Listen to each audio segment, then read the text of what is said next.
Welcome to Toastmaster Time, the show that's got everybody talking. On this show, we celebrate the art of communication and leadership. I'm Justin Parrish, your host, and tonight we're showing the spotlight on the leaders of tomorrow, the talented youth from our local Gavel clubs. These individuals have discovered the power of confident communication, teamwork, and self-expression. So sit back and get ready for an episode that is going to be full of excitement, creativity, and the voices of tomorrow. I'm delighted to introduce two Gavel Club representatives who are here today to talk about their experience in the Gavel Clubs and the doors that it opened for them, both professionally and personally. We have Jonathan Yang and Niharika Suravarjala, who are here to share their experience with all of you. Niharika and Jonathan, over to you. Hello, my name is Jonathan Yang, and this is my 4th year at the CBC Gavel Club. When I first joined this club, I was very scared and afraid to talk, especially in front of a large audience. However, during my time at this club, I have learned first to speak more confidently in front of a crowd, second, to lead meetings more effectively, third, to make impromptu speeches, and lastly, to evaluate the good and bad parts of other people's speeches. So I believe that if you want to develop your own public speaking skills, then this place is the perfect place for you, because I personally have learned many important skills during my time at this program. Echoing Jonathan, I think the benefits of Gavel Club are best summed up in the Gallant Cavaliers mission statement. We provide a supportive and positive learning experience in which members are empowered to develop communication and leadership skills, resulting in greater self-confidence and personal growth. And 5 years after graduating Gavel Club, I can say that's exactly what it did for me. At work, my team always prefers I speak to clients when we have large amounts of technical information and a few significant points need to get across without crutch words, a skill I developed through the Competent Communication Manual days in Gavel Club. Through evaluation, I learned about the art of listening and providing positive, structured feedback that can have a lasting impact. From writing and sending a professional email to speaking in front of large crowds and even Toastmasters Times TV. Gallant Cavaliers has provided several amounts of practice for me. And practice makes perfect. Without Gavel Club, I would not be half the communicator and leader I am today. Back to you, Justin. Thank you, Jonathan and Niharika, for sharing your experience with us. It's great to hear that you're still reaping the benefits of the program and applying what you've learned to your career and your personal lives. At this point, I'm excited to introduce our first speaker here today, Nicholas Suravarjala, who is representing the Gallant Cavaliers. Today he's going to share a story about slowing down and finding stillness in a world that's always rushing. His talk is an invitation to pause, look up, and really see the world around us. Please join me in welcoming Nicholas Suravarjala. See the view, Nicholas Suravarjala. The rain was steady. Not a downpour, not a drizzle, just that cold, lingering kind that makes you want to stay inside. The kind of rain that makes you want to call it a lazy day, sit on your couch, and scroll on your phone for hours. But instead, I was stepping onto a glacier in Alaska. The sky was low and gray, casting a dull light over the mountains. It wasn't postcard perfect. No golden sunset or clear blue skies. Just these dark, heavy clouds pressing against jagged peaks and ice. But as I stepped onto the glacier that day, none of the gloom mattered to me. Because in front of me was something ethereal. The ice glowing pale blue, stretching for miles. It was so still, so untouched. It felt as though I was standing on a piece of time itself. I knelt down and scooped up some of the glacial water, letting it run over my fingers. It was so cold, it burned. We used the glacial silt as a facial scrub. It was raw and gritty, yet somehow perfect in its texture. And even my noisy, restless family, who I can never get to shut up at home, for the first time in their lives, were dead silent. No one was talking. Because when you're in front of something that massive, you just don't have anything to say. And in that stillness, everything I left back at home disappeared. No notifications, no deadlines, no worries. Just me and the view. But just like every trip, this one also came to a close. And when I got back home, within minutes, the noise was back on. The messages were piling up, tasks were filling my calendar, and my mind was already rushing towards the next thing I had to do. I was thinking about the next 6, 7 things I would have to do on my to-do list, instead of focusing or appreciating my life. The fact that I was just standing on something thousands of years old. The fact that I had that glacier experience. And that's when it hit me. I shouldn't have to have another glacier experience for me to be able to enjoy that stillness. I should take the time to step back, look up from my work, from my phone, from the schedule, from all the noise. Step back and take a look at the view around me. But this isn't just about me. It's about you too, because you've been there. Maybe you were at the beach, or watching a sunset, or taking a walk with your dog. You were having one of those moments where it felt like time was just slowing down. A time where you could just enjoy yourself. A time where you felt like you could just live there forever. But how often do you let yourself enjoy those moments? Once a year? Once a month? What about once in a while? And what does it mean to really see the view once in a while if you can't go on vacation? It means putting your phone down when you're taking that walk. It means pausing your music or podcast when you're speaking with the people who you love. It means letting yourself sit with your boredom instead of trying to fill that void with nonsensical banter or doom scrolling. And that's really what this speech is about. Seeing the view is about making time for that stillness, regularly and intentionally. And here's the thing. When you step back, you gain more than you lose. You might lose out on a few notifications, but you gain clarity. You may lose out on rushing to capture everything, but you gain presence. You could lose out on your fear of missing out and gain the freedom to live somewhere and be there in the moment. And you'll notice it when you get back home. You'll notice it in the way that you talk because you actually listened.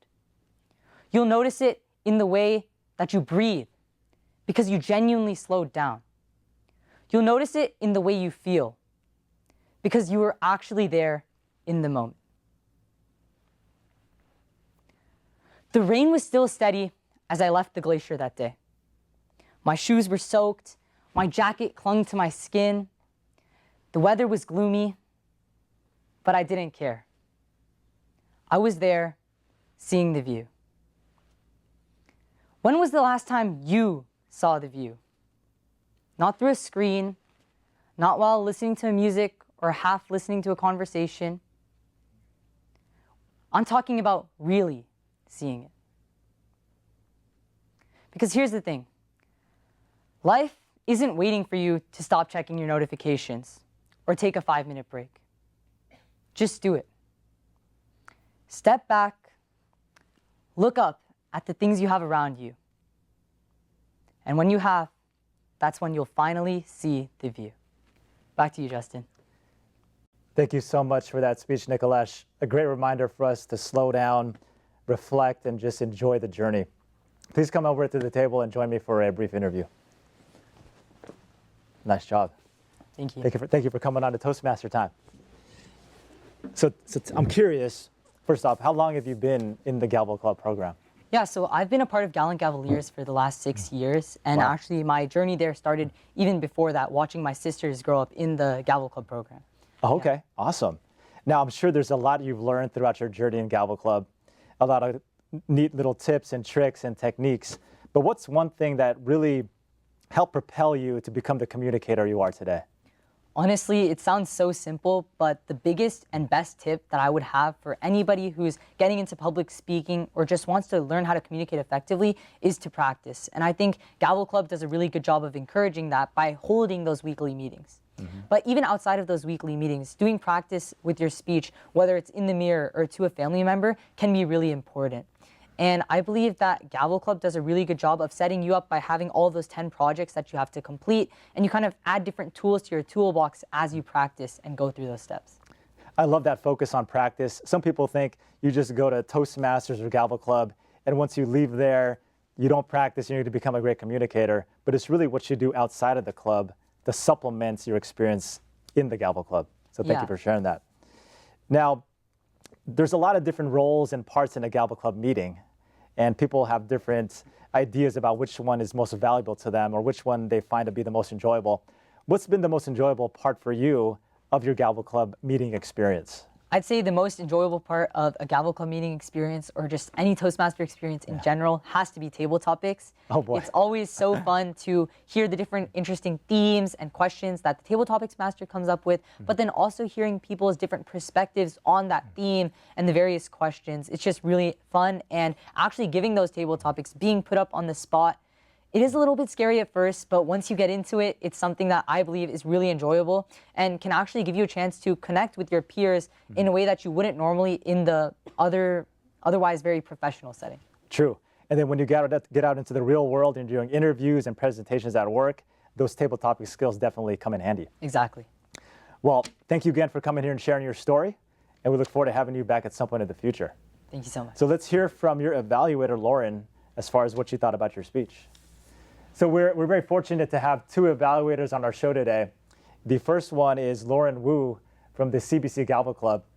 So we're going to hear her evaluation on Nikolesh's speech. Lauren, over to you. We're often caught up in our phones, checking our messages, notifications, or busy schedules.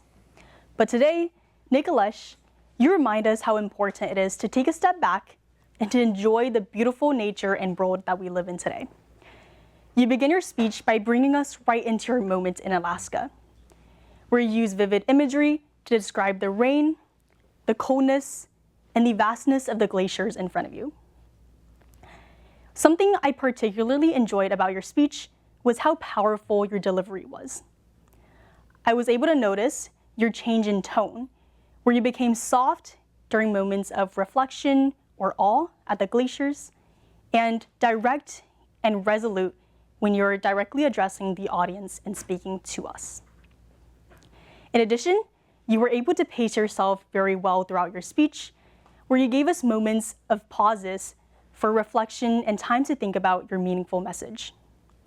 If I were to offer you one piece of advice and a suggestion, it would be to vary your hand gestures, although you do use them really effectively. Sometimes you could try putting them down to your side or in front of you to provide some contrast and stillness. Overall, Nikolesh, you provided a very meaningful and well-written speech that is also very emotionally engaging.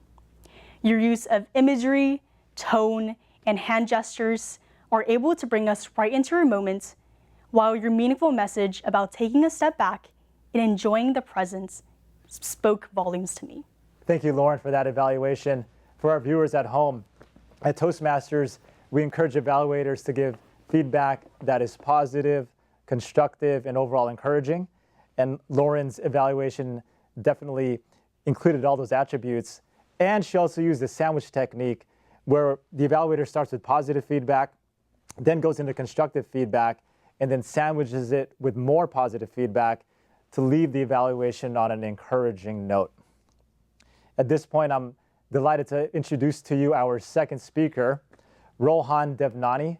who is also from the Gallant Cavaliers Gavel Club. Today, he's going to speak of a time where he accidentally took the wrong bus to school. Oh no.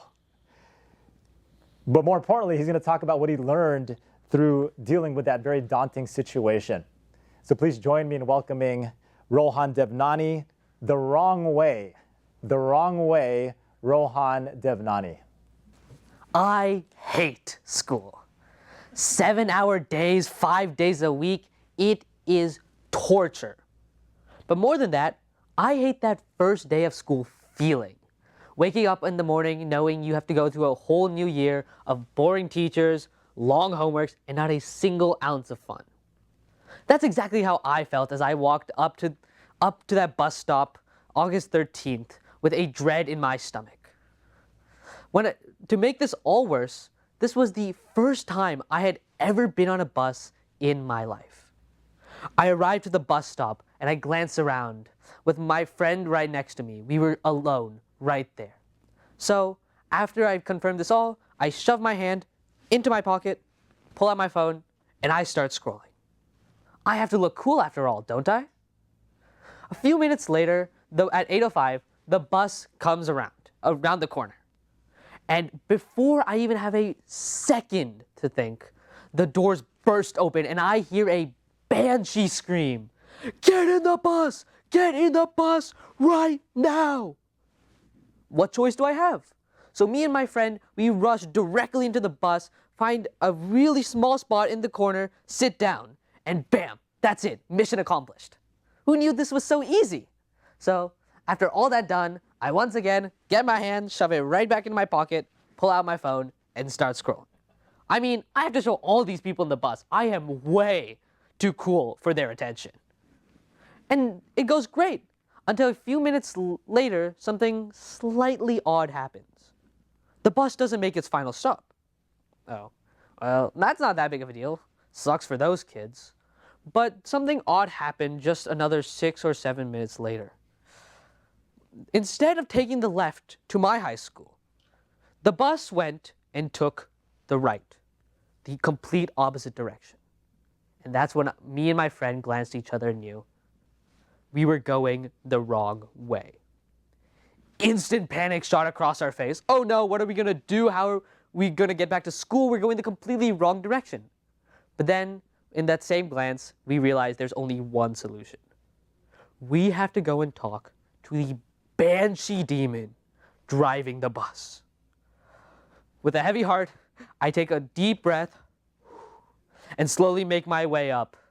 But right before I'm about to reach, I stop, and a rush of thoughts hits my head.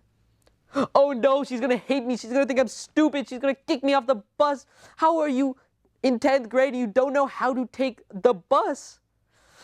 And right before I can finally talk to her, I stop, and I head back, unable to complete my mission. So as the bus gets further and further away from our destination, me and my friend get more and more panicked. Until a few minutes later, he has another genius idea. What about we call our parents, and then they meet us at the final destination, and then they'll just take us to school. Perfect, right? Well, I once again know what I have to do. I grab my phone, pull it out, and I start dialing up my parents. But then, right before I hit that call button, those thoughts come back. Oh no, they're gonna hate me. They're gonna ground me for life. They're gonna think I'm so stupid. And once again, I'm unable to do it. And I put my phone away gently. Luckily, however, my friend was able to manage the courage, and he calls his dad, who agrees to meet us at the final stop and take us all the way back to school. So when the bus stops at the final stop, which is the high school across town, me and my friend rush out of the bus and meet his dad in the parking lot. And the moment we open the door, bam! His dad just starts yelling at him. Oh my God, how are you doing this? How do you take the wrong bus? It is so obvious. For the entire 10-minute car ride back, which is the most awkward and longest 10-minute ride of my life, all I can think about is how much more angry my parents are going to be when I get home. Luckily, after a not-so-short ride, we finally make it to the school, 41 minutes late. Our only option now is to get a late pass and hopefully save our attendance record by not being absent on the first day. So me and my friend rush into the office building and bam, all eyes are on us. This is horrifying, but I slowly walk my way up to the front office desk and I have to ask the lady for a pass. And once again, right before I'm able to ask, those thoughts come back. She's gonna think you're stupid. She's gonna think you're dumb. She's gonna ask how someone could be so ignorant to be late on their first day of school. But instead of going back like I had done so many times this day, I pause. I now realize I was so obsessed with my own coolness, my own ability, and the fact that every person around me was judging me. I had lost every single opportunity along the way. I could have gotten off that bus if I just talked to the bus driver. I could have called my parents and they may not have been so mad. I had every single opportunity and I let it go. For what? Because I was scared, not of something physical, but of what someone else thinks. So instead of doing what I've done so many times, I take another deep breath and I march up to that lady and I tell her, hey, we were late. We took the wrong bus. Can you please give us a pass? And instead of laughing or calling us dumb, all she says is, okay. That's it. Okay, we get our pass and all is fine. Now, while it often seems the world around us is so constantly judging us and thinks down, and we are always subject to their opinions, and we need to be above. We need to show our confidence and coolness. Remember, coolness, popularity, over time, it will all fade. But once you learn to stop believing in something so vain and so immature, you learn to make the decisions that will get you through a lifetime. So the next time you become so overly worried about someone else's opinion and you just can't make an act, stop and realize that you're doing all of this the wrong way. Back to you, Justin. Thank you so much for sharing that story, Rohan, and the wisdom and the insights that you gleaned from that experience. Please come join me at the table for a brief interview. Nice job, and welcome to Toastmaster time. Thank you. So how long have you been part of this Gavel Club program? I've been part of the Gallant Cavaliers Gavel program for the past 2.5 years, starting in my first year of 8th grade. Awesome, okay. And I can tell you've probably learned a lot of techniques and honed your ability in the Gavel Club. What's something that you want to share with somebody out there who's looking to become a better communicator in terms of something that really helped you to unlock that communicator within you? I think the most important thing to become a strong communicator is confidence. But not confidence in the fact that you talk strong or you look very well put together, but the confidence that you believe in yourself. Because once you start to believe you're confident, no matter how weak or timid you may look, you actually begin to act more confident, like a placebo effect. And once you start doing that, you understand how actually easy it is to communicate with people, and you begin to lose that sense of fear and being scared when you talk to people. That's how I personally got over my fear of communication when I first started Gavel Club. Very nice. Now, of all the various parts and roles in a Gavel Club meeting, what would you say is the most enjoyable or the role or part that you've had the most fun with? I think the most obvious answer would probably be Table Topics Master. However, my personal favorite role is being a speaker, because I think the amount of forethought and the amount of planning you have to go ahead to make a proper speech that you have to give, it helps you discover something about yourself. It helps you look into a story of yourself or around the world. And it does educate you so much that when you actually give the speech, it doesn't feel like you're repeating an essay that you wrote for school. It feels like you're showing a part of yourself and putting that on display for the world. Awesome. And if it seems like you really enjoy giving speeches, would you say you're at that point now where you don't really get nervous, but you actually enjoy being up there and sharing your stories with people? Oh, 100%. Every Nice. time I know I have to do a speaker role, I start writing my speech immediately. Wow. Because I already know that I want to give something. I want to create something amazing. And I don't feel that much stage fright or get worried whenever I start speaking, because not only do I know this incredibly supportive environment of Gavel Club will be there in case I make any mistakes, but I've learned to find the enjoyment in giving speeches. Phenomenal. Congratulations for reaching that level. I don't know many people that actually really enjoy giving speeches. Well, thank you again for coming on to the show. And we're going to hear from your evaluator, Kathit, in a few moments. Our second evaluator here today is Kathit Ahuja from the CBC Gavel Club. We're going to hear his thoughts on Rohan's speech. So, Kathit, over to you. Rohan gives a truly inspiring speech on how one shouldn't fear social anxiety. As a high schooler myself, I learned that maybe being nonchalant isn't the true way of living life. I mean, the way he explains how the high school lifestyle is not only about just being in your own zone, but also talking to other people, embracing the opportunities that you get, truly inspired me. Now, I found his speech quite interesting, and it was very intriguing to me. The way he uses hand gestures to explain big motions, and the way he uses vocal variety, vocal tones to impersonate different characters, and the way he uses the stage properly to truly encompass his ideas onto the stage and bring it to the audience. I found that very, very impressive and talenting. It's a true skill that one is developed. Now, with these skills, there's obviously some things you can improve on. I did notice, yes, he did use the stage properly. However, he was pacing a lot. He was pacing from here to here to here to here. And I noticed that maybe he could be a little more organized. Maybe use the diamond technique, which is a popular technique used by Toastmasters, where you use one point here, another point here, and your last point here. And you repeat that until your speech is done. I also noticed that while he did use different vocal impressions of his people, he could use a more variety. Like for the bus person, maybe use a deeper, more intimidating voice. For the principal, use a more different voice, stuff like that. And lastly, his hand gestures, although they were unique, they were quite repetitive, using like this a lot. Maybe tone down those hand gestures using this a lot and keep it controlled over here, so it's not distracting for the audience. Now, his speech is very impressive, very, very inspiring to the audience. However, if he just improves on those small things, it would be even better. Thank you. Thank you, Kathit, for that evaluation.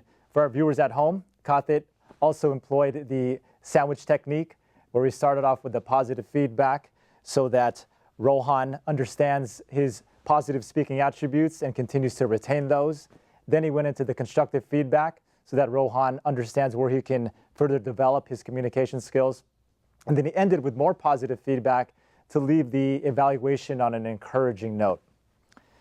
So at this point, I want to introduce two individuals who played a big part in making these Gavel Club programs happen. They are the coordinators of the CBC Gavel Club and the Gallant Cavaliers Gavel Club. They're going to share information with you on how you can find more information about the Gavel Clubs and also enroll if you're interested. So we're delighted to have Shalini Suravarjala and Miji Robetta here to share that information with you. Miji and Shalini, over to you. I'm Shalini, and I coordinate two Gavel Clubs, the Gallant Cavaliers and the Dublin High School Gavel Club. And we are actually powering up the communication and leadership of our youth.